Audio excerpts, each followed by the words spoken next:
கிறிஸ்துக்கு அன்பான காலைக்கதை நிகழ்ச்சி நேர்களே, மீண்டும் ஒரு விசை கூட இந்த நாளில உங்களை இந்த காலைக்கதை நிகழ்ச்சியின் வாயிலாக இயேசுவின் இனிதான நாமத்துல இணைவதில் மிகுந்த மகிழ்ச்சி அடைகின்றேன்.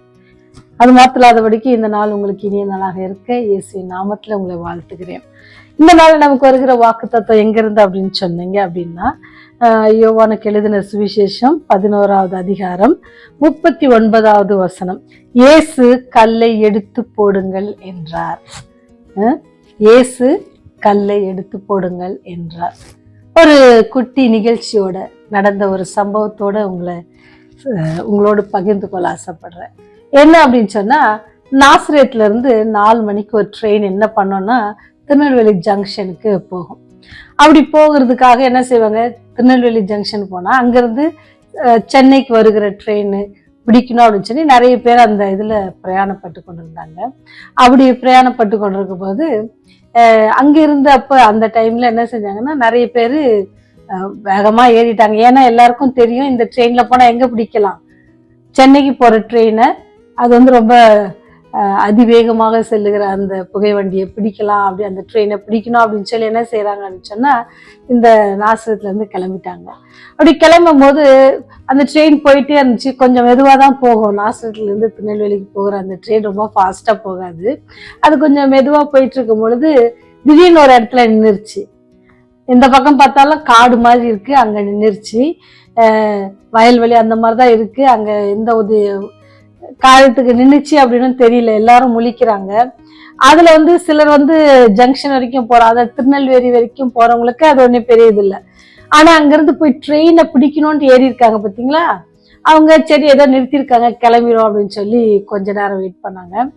அடுத்தது கொஞ்ச நேரம் அப்படியே யோசிக்க ஆரம்பிச்சாங்க, என்னடா பிரச்சனைன்னு தெரியல அப்படின்னு.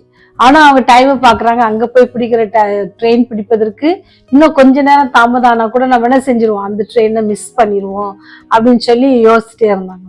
அப்படி யோசிச்சு சரி என்னதான் பிரச்சனை அப்படி போய் பார்ப்போன்னு சொல்லி பார்த்தா சுமார் ஒரு 50ல இருந்து 60 பேர் என்ன செய்யறாங்கன்னா, அவங்க எல்லாருமே எதுக்காக இருக்கிறாங்கன்னா சென்னை ட்ரெயினை பிடிக்கிறதுக்காக தான் இருக்கிறாங்க. அப்போ அவங்க எல்லாம் சேர்ந்து ஐயோ நம்ம ட்ரெயினே கண்டிப்பா பிடிக்க முடியாது, இவங்க எப்ப எடுப்பாங்கன்னு தெரியலன்னு பார்த்தா என்ன பிரச்சனை தான் அப்படின்னு பார்க்கலான்னு போனா அப்பதான் அவங்களுக்கு தெரிஞ்சிச்சு, தண்டவாளத்துல பெரிய மரம் ஒண்ணு என்ன செஞ்சிச்சு, விழுந்திருந்துருச்சு.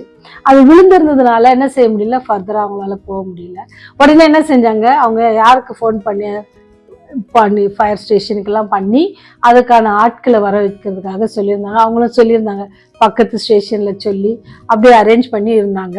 அப்படி அவங்க அரேஞ்ச் பண்ணப்ப அவங்க வருவதற்கு என்னாவது நேரம் ஆயிட்டே இருக்கு. அப்ப இந்த 50 பேர் என்ன நினைச்சாங்க அப்படின்னு சொன்னா, நம்ம ஏதாவது செய்வோம் அப்படின்னு சொல்லி யோசித்தாங்க. அப்படி பேசிட்டே இருக்கும்போது ஆட்கள் வந்துட்டாங்க. அவங்க அது தேவையான உபகாரங்கள்லாம் எடுத்துட்டு அதெல்லாம் என்ன செய்யறாங்க, வெட்டி எடுக்கிறாங்க. உடனே இந்த 50 பேர் என்ன செய்யறாங்க அப்படின்னு சொன்னா, உடனே அந்த மரத்தை இழுத்து எல்லாரும் சேர்ந்து என்ன செய்யறாங்கன்னா, 1 hour எடுக்க வேண்டியது என்ன செஞ்சாங்க, 1/2 hourல என்ன செஞ்சாங்க, அந்த ஒர்க் எல்லாம் முடிச்சுட்டாங்க. ட்ரெயின் புறப்பட்டு போச்சு. எல்லாரும் என்ன செஞ்சாங்க அப்படின்னு சொன்னா, அடுத்த சென்னைக்கு போற ட்ரெயினுக்கும் அவங்களுக்கு நேரம் இருந்துச்சு. ட்ரெயின் ஏறி போனதாக அந்த கதையை வாசித்தேன். அவங்களுக்கு பெரிய அதிசயம், பெரிய ஆச்சரியம். ஏன்னு சொன்னா, அந்த ஒரு வேளை போனவங்களுக்குலாம் தான் தெரியும் அவங்க எத்தனை ஜெபம் பண்ணியிருப்பாங்கல்ல, ஆண்டவர் எப்படியாவது நாங்க பிடிச்சிடணும்னு சொல்லி. அவங்க பிடிச்சவங்களுக்குலாம் அது என்ன, ஆண்டவர் எங்களுக்கு அதிசயம் செய்தார் அப்படின்னு சொல்லி யோசித்து பார்த்தாங்களாம். அதுதான் ஆண்டவர் சொல்றாரு, இங்க நமக்கு என்ன சொல்றாரு, இயேசு கல்லை எடுத்து போடுங்கள் என்றார். எப்படி அந்த மக்கள்லாம் ஒரு இதை பிடிக்கணும் அப்படின்னு சொல்லி அவங்க எடுத்த முயற்சி நிமித்தம் ஆண்டவர் அவளுக்கு என்ன செஞ்சாரு, பெரிய அதிசயத்தை செஞ்சாரு. ஏன்னு சொன்னா, அவங்க ஒரு வேளை மேலே உட்காந்து நான் டிக்கெட் வாங்கிட்டேன், சீக்கிரம் எடுத்துட்டு போங்க, அவங்க நான் பெரிய படிச்சிருக்கேன், நான் எதுக்கு வேறு மரத்தெல்லாம் அப்படிலாம் யோசிக்கல. அவங்க நோக்கம் என்னன்னா அந்த ட்ரெயினை பிடிக்கணும் அப்படின்னு சொல்லி அவங்க என்ன செஞ்சாங்களாம், அவங்களுக்கு இருக்கிற ஒருவேளை ஒரு ஆஃபீஸரா இருந்திருக்கலாம், ஒருவேளை பெரிய கம்பெனியோட முதலாளியா இருந்திருக்கலாம், பேங்க் மேனேஜரா இருந்திருக்கலாம், யாரா இருந்தாலும் எல்லாரும் இறங்கி என்ன செஞ்சாங்க அந்த காரியத்தை. ஏன்னு சொன்னா, அவங்ககிட்ட இருந்த கல் என்னது, பெருமையோ மேட்டுமையோ அவங்க பதவியோ இல்லை, அதெல்லாம் எடுத்து போட்டு அவங்களுக்கு இருந்த என்ன செஞ்சாங்க, தடைகளை எடுத்து அவங்க என்ன செஞ்சாங்க, எல்லாரும் சேர்ந்து எடுத்து போட்டாங்க. அதனால என்ன செஞ்சாங்க, அவங்க அதிசயத்தை பார்த்தாங்க. என்ன, குறித்த நேரத்துக்கு அங்க போய் அவங்க ட்ரெயினை. அதே போலதான் ஆண்டவர் லாசருவை அங்க அடக்கம் பண்ணப்பட்டிருந்த பொழுது ஆண்டவர் சொன்னாரு, கல்லை எடுத்து போடுங்கள் என்றார் அப்படின்னு சொல்லி. அந்த கல்லை எடுத்ததுனாலதான் அங்க பெரிய ஒரு அற்புதமோ அதிசயமோ நடந்துச்சு. அந்த கல்லை எடுத்து போடுறதுனால என்ன ஆச்சு, அங்க உயிரோட லாசருவை காண முடிச்சு. இன்னைக்கு நமக்கு வருகிற செய்தி அதுதான். உங்களுடைய வாழ்க்கையில என்னுடைய வாழ்க்கையிலும் அதிசயமா அற்புதமா நடக்கணும் அப்படின்னு சொன்னா, நமக்கு முன்பாக இருக்கிற எத்தனை கல் இருக்குதுன்னு தெரியுமா? அந்த கல்லெல்லாம் நம்ம என்ன செய்யணுமா, எடுத்து போடணும்ன்ட்டு ஆண்டவர் விருப்பப்படுறாரு. என்ன சிஸ்டர், எங்க வீட்டுக்கு முன்னாடில எந்த கல்லுமே இல்லையே, எங்களுக்கெல்லாம் ரோட்ல நல்லா போட்டு வச்சிருக்காங்க அப்படிலாம் நீங்க நினைச்சீங்க அப்படின்னு சொன்னா, நான் அந்த கதையை சொல்லலை. நான் சொல்றது என்னன்னு சொன்னா, நமக்கு முன்பாக இருக்கிற பெருமை என்ற கல், பொறாமை என்ற கல், மற்றவர்களுக்கு கெடுதல் செய்கின்ற நினைக்கிற கல், பணம் என்கின்ற கல், பதவி என்கின்ற கல், பதவிக்காக அநேகரை ஏமாற்றுவதற்கான கல், நிறைய காரியங்கள் எல்லாம் நிறைய நமக்கு ஆசீர்வாதம் வேணும்னு சொன்னா, இந்த கல்லெல்லாம் நம்ம என்ன செய்யணுமா, எடுத்து போடணும். இந்த கல்லை நீங்க எடுத்து போட்டா என்ன செய்யலாம், ஆண்டவர்கிட்ட இருந்து ஆசீர்வாதத்தை பெறலாம். ஆண்டவர்கிட்ட இருந்து நம்ம எல்லா அற்புதத்தையும் நம்ம பார்க்க முடியும். நம்ம வாழ்க்கையில என்ன அற்புதம், ஆண்டவர் நம்ம அவரோடு கூட கூட்டு போறாங்க. அதுக்கு என்ன நான் செய்யணும், அந்த அதிசயத்தை பார்க்கணுமா அவங்களுக்கு. ஆண்டவர் எக்கால சத்தத்தோட தேவதூதர்களோட வருவாரு. அதை பார்க்க ஆசையா இருக்கீங்களா? அப்ப என்ன செய்யுங்க, உங்களுக்கு முன்பாக இருக்கிற இந்த தீமையான காரியங்களுக்கு அந்த கல்லெல்லாம் நீங்க எடுத்து போட்டீங்க அப்படின்னு சொன்னா, ஆண்டவரோட வருகையை பார்ப்பதற்கு நமக்கு ஆண்டவர் என்ன செய்வாரு, பெரிய அற்புதம் பெரிய அதிசயத்தை நீங்களாம் நானும் பார்க்கலாம். எப்படி அந்த மக்கள் முயற்சி எடுத்து அவங்க கிட்ட இருந்த கல்லெல்லாம் எடுத்து போட்ட காரியங்களை செய்து தடைகளை எல்லாம் நீக்கிட்டு என்ன செஞ்சாங்க, ட்ரெயினை பிடிச்சாங்களோ, அதே போல நமக்கு முன்பா இருக்க எல்லா தடைகளையும் நீக்கி போட்டு நம்ம தேவராஜ்யத்திற்கு செல்ல தேவன் நமக்கு கிருபை செய்வாராக. ஜெபம் செய்வோம். பாவிகளை நேசித்து பாவத்தை வெறுக்கிற அன்பின் தகப்பனே, ஆண்டவரே, எங்கள்கிட்ட இருக்கிற எல்லா தீய செயல்களையும் நீங்க அகற்றி போடுங்க சாமி. உங்க ராஜ்யம் வருவதற்கு தடையா இருக்கிற எல்லா குணாதிசயங்களையும் எங்களுக்கு எடுத்து போடுங்க சாமி. இந்த வருகை அதி சீக்கிரமாக இருக்கிறது தகப்பனே.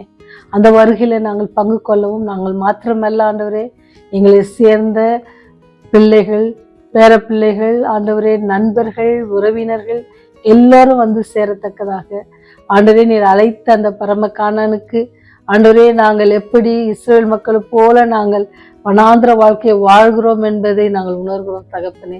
இதில் நாங்கள் முறுமுறுக்காதபடிக்கு கர்த்தாவே உடைய சத்தத்திற்கு கீழ்ப்படிந்த பிள்ளைகளாக நீர் கற்றுக் கொடுத்த பாடங்களை நாங்கள் கற்றுக்கொண்டு எங்கள் வாழ்க்கையில் இருக்கிற ஆண்டவரே எந்த கற்கள் தடையாக இருக்கிறதோ உடைய ராஜ்யம் வருவதற்கு அந்த கற்கள் நாங்கள் எடுத்து போடுவதற்கு ஆண்டவரே எங்களை ஒப்புவிக்கிறோம் தகப்பனே. இந்த செய்தியை கேட்கிற ஒவ்வொரு பிள்ளைகளையும் நீங்க கண்ணோக்கி பாருங்க, ஆசீர்வதிங்க, உடைய தேவைகள் எல்லாம் சந்தித்தரலுங்க சுவாமி. மன தைரியத்தையும் மன சமாதானத்தையும் கட்டளையிடுங்க. வாழ்க்கையில எல்லாம் எது நடந்தாலும் சாமி நம்புவேன், என் இயேசு ஒருவரை மாத்திரமே நம்புவேன்னு சொல்லி உண்மையே நம்பிக்கொண்டிருக்க பிள்ளைகளுக்காக செபிக்கிறோம் சாமி. ஆனுமே ஒன்றுமே இல்லை என்று எல்லோரும் கைவிட்டாலும் கூட கர்த்தாவே உண்மை நம்பின பிள்ளைகள் ஒரு நாள் வெட்கப்பட்டு போவதில்லை என்ற அந்த வாக்கு தத்தத்தை பிள்ளைகளுக்கு நீர் ஆசீர்வாதமாக தர வேண்டுமா என்னுடைய பாத்துல கெஞ்சி மன்றாடுவோம் சாமி. வருஷத்தின் கடைசி நாட்களில வந்து கொண்டிருக்கிறோம் சுவாமி. இந்த வருஷத்தின் கடைசி நாட்களிலே உங்களுடைய கிருபை எங்களோடு கூட இருக்கட்டும் சாமி. வருகிற புதிய வருடத்துக்கு முன்பாக எங்களை நாங்களே ஆண்டவரே புதுப்பித்துக் கொள்ள நீங்களுக்கு கிருபை செய்யுங்க. பாவிகளாக எங்கள் மேல் கிருபையா இருங்க. ராஜ்யம் வரும்போது ஆண்டவரே இதோ இவருக்காக காத்திருந்தோம், இவருக்கு களிக்குறோம் என்று சொல்லுகிற அந்த கூட்டத்துல நாங்களும் எங்களால் ஆதாயப்படுத்தப்பட்ட மக்களும் வந்து சேர்கிற பெரிய ஸ்லாக்கியத்தை நீர் கிருபையாய் தர வேண்டுமா இயேசுவின் வழியாய் ஜெபிக்கிறோம் ஜீவனுள்ள பரலோக தந்தையே. ஆமென், ஆமென்.